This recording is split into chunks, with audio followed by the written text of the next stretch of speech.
Hello friends, કેમ છો બધા? મજામાં? હું પારુલ મિસ્ત્રી તમારું ફરીથી સ્વાગત કરું છું આપણી ચેનલ પાવર્સ ઓફ નંબર્સમાં. હું રેકી હીલર, ન્યુમરોલોજીસ્ટ, જ્યોતિષ અને વાસ્તુ કન્સલ્ટન્ટ છું. તો ફ્રેન્ડ્સ, હવે આપણે વાત કરીશું નંબર 2 વિશે. તો હવે જે 2024નું વર્ષ હવે આવી રહ્યું છે, તો કેવું હશે નંબર 2 વાળા માટે, તો હવે આપણે જોઈશું. તો એના માટે જોડાયેલા રહો.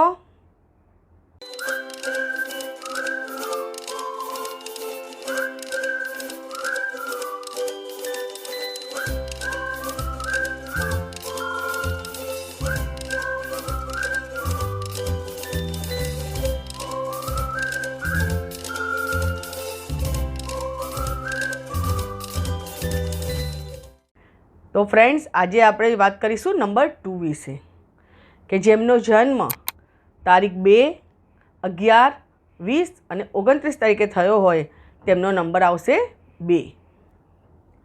હવે 2 નંબરનો રૂલિંગ પ્લેનેટ કોણ છે? મૂન. 2 નંબર એટલે ચંદ્રમા. અને આ વર્ષનું જે 2024 છે એનું તમે જોડશો તો શું આવશે? નંબર 8. તો એ છે શનિદેવનો નંબર. એટલે કે 2 નંબરવાળા જે બર્થડે જેમની હશે, 2 નંબર એમના ત્યાં શનિદેવ આવે છે. તો હવે 2 ને અને 8ને, જે રીતે કે 2 નંબર છે એ જળ લિક્વિડનો નંબર છે અને 8 નંબર છે એ કયો છે? લોખંડનો નંબર છે. તો તમે જોશો કે અગર પાણી અને લોખંડ ભેગા થાય તો શું થાય? જંગ લાગે ને. તો આપણે આ વખતે જોઈશું કે નંબર 2 વાળા જે વ્યક્તિ હશે એ કેવા હોય. જે રીતે મધર હોય એમનામાં કેવું હોય? સ્નેહ હોય, પ્રેમ હોય, એ બધાને સ્નેહથી બધાને ભેગા રાખે. પછી 2 નંબરવાળા હોય ને એ જલ્દી કોઈને કાંઈ કહી ના શકે. એમને કોઈ અગર કંઈ બોલી જાય ને કોઈ, તો મનમાં વિચાર કરવા લાગે અને એમાં એ લોકો બહુ વિચારોનો ઓવર થિંકિંગ કરે તો ડિપ્રેશનમાં પણ આવી શકે છે. તો નંબર 2 વાળાને હંમેશા બહુ સંભાળવાનું હોય છે, બરાબર છે. અને એવું કેવું હોય, જે રીતે કે ચંદ્રમાં હોય, ચંદ્રમાં કેવું છે? ભરતી અને ઓટ આવે. અમાસ સુધી એમનું અમાસ આવે એટલે થોડું ડાઉન થઈ જાય ને પૂર્ણિમા આવે એટલે એમનું પાછું એમના ઇમોશન વધે અને ઘટે. ચંદ્રમાના જેવું હોય કે ઇમોશન વધે અને ઘટે. શનિદેવ કેવા છે? સ્થિરતાવાળા, કે એમને એકદમ એ સ્થિર હોય, એમનામાં કોઈ વધે ઘટે નહીં, એકદમ સ્થિર હોય. તો આ બંનેનો કોઈ એકચ્યુઅલી બહુ મેળ આવતો નથી. એટલે આ વખતે સમજો કે ગયા વખતે આપણે શું વાત કરી હતી કે નંબર 2 વાળા હોય એમણે આગળ આવીને પોતાની વાત કહેવી તો એમને ફાયદો થશે, બરાબર છે. આપણે એ વાત કરેલી ગયા વર્ષે. તો હવે આ વર્ષે હું કહું છું કે નંબર 2 વાળા હોય એમને એમના વાણી ઉપર ધ્યાન રાખવું પડશે. કેમ કે એ લોકો આ વખતે કંઈક એવું ન બોલી દે કે જેના લીધે એમના જે રિલેશન છે એમાં પણ પ્રોબ્લેમ્સ આવી શકે. કે કોઈ તમે જ્યાં જોબ કરતા હોય ત્યાં તમારા બોસ સાથે પણ તમારે કોઈ પ્રોબ્લેમ્સ થાય. એટલા માટે હંમેશા તમારે આ વર્ષે જરા ધ્યાન રાખવાનું. તમારી વાણી ઉપર તમારે થોડો કાબૂ રાખવો પડશે. અને આ વર્ષે સમજો તમારે કોઈ ટ્રાન્સફર પણ થશે.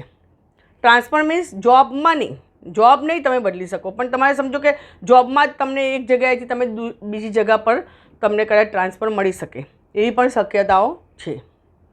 હવે 2 નંબરવાળાને કેવું છે કે 2 નંબરવાળાએ હંમેશા ઓવર થિંકિંગ નહીં કરવાનું, મેડિટેશન કરવાનું, એ બધું ધ્યાન રાખવાનું. અને આ વખતે 8 નંબર છે એટલે એમને થોડું વિશેષ ધ્યાન રાખવાનું. આ વખતે ફ્રેન્ડ્સ છે ને 2 નંબરવાળા લોકોએ એક નિયમ બનાવી દેવાનો, કે જે રીતે કે તમે કોઈ માળા કરો છો, ભગવાનની માળા કરો છો કે તમે કોઈ મંત્ર કરો છો, તો તમે એક નિયમ બનાવી દો કે તમારે રોજ મંત્ર કરવાનો, રોજ માળા કરવાની.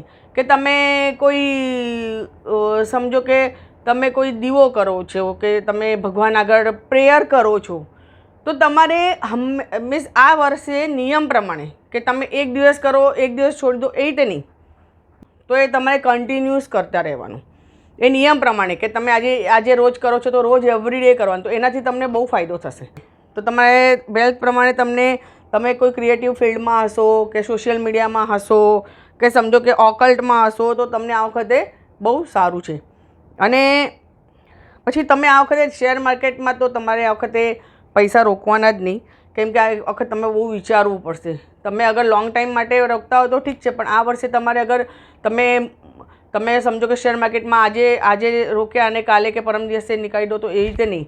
તમારે શેર માર્કેટમાં આ વખતે પૈસા ના રોકો તો એ તમારા માટે સારું. અને થોડું વિચાર કરીને કંઈ પણ કામ કરો શેર માર્કેટનું તો બહુ વિચારીને તમારે કામ કરવું પડશે, ઇન્વેસ્ટ બહુ વિચારીને કરવું પડશે.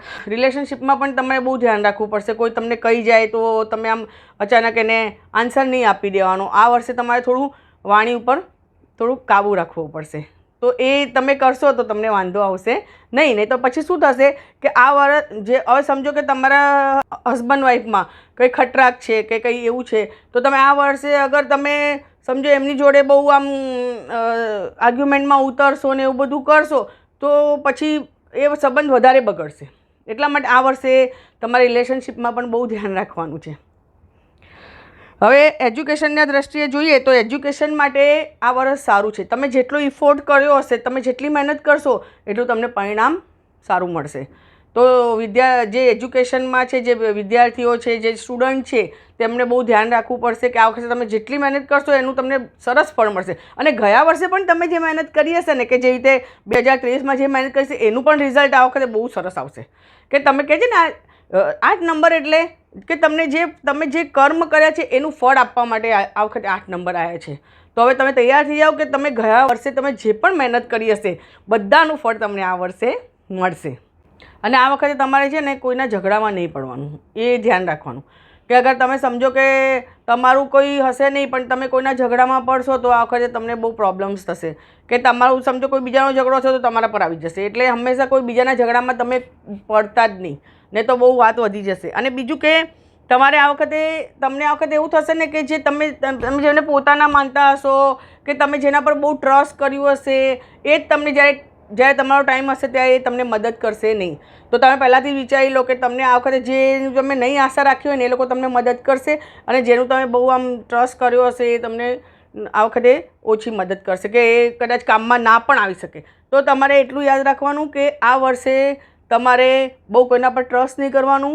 તમારે તમારું પહેલાંથી જ વિચારી લેવાનું કે આ વર્ષ મારું આવું જ છે, તો એના માટે તમારે પહેલાંથી જ પ્રિપેર થઈ જવાનું. બરાબર છે? હવે મેં તમને કહ્યું કે આ વર્ષ તમારું કેવું હશે કેવું નહીં. અને આ વર્ષે તમારે આ બધી વસ્તુઓનું ધ્યાન રાખવાનું. એક્સરસાઇઝ કરવાની, મેડિટેશન કરવાનું, તમારે કોઈના પર બહુ જલ્દી ટ્રસ્ટ નહીં કરવાનું, તમારે વાણી ઉપર ધ્યાન રાખવાનું, એ બધું તમારે ધ્યાન રાખવાનું. આ વખતે તમારે લાઇટ કલર વધારે પહેરવાનો, કાળો કલર પહેરવાનો નહીં. બરાબર છે? આ વખતે તમારે ડાર્ક કલર નહીં પહેરવાના. કાળા કલર તમે ના પહેરો એટલું તમારા માટે સારું છે. અને તમે આ વર્ષે તમે જેટલા પણ લાઇટ કલર પહેરશો, લાઇટ બ્લુ છે, લાઇટ યલો છે, તો એ તમારા માટે સારું છે. તો ફ્રેન્ડ્સ, હજી સુધી તમે મારો વિડીયો ના લાઇક કર્યો હોય, ના શેર કર્યો હોય, ના સબસ્ક્રાઈબ કર્યું હોય તો જરૂરથી એને કરજો અને બીજાને પણ શેર કરીને એને આ વિડીયો મોકલજો. તો તમને અમારો વિડીયો ગમ્યો હોય તો એને લાઇક, શેર અને સબસ્ક્રાઈબ કરવાનું ના ભૂલતા. Thank you. Bye bye. Take care.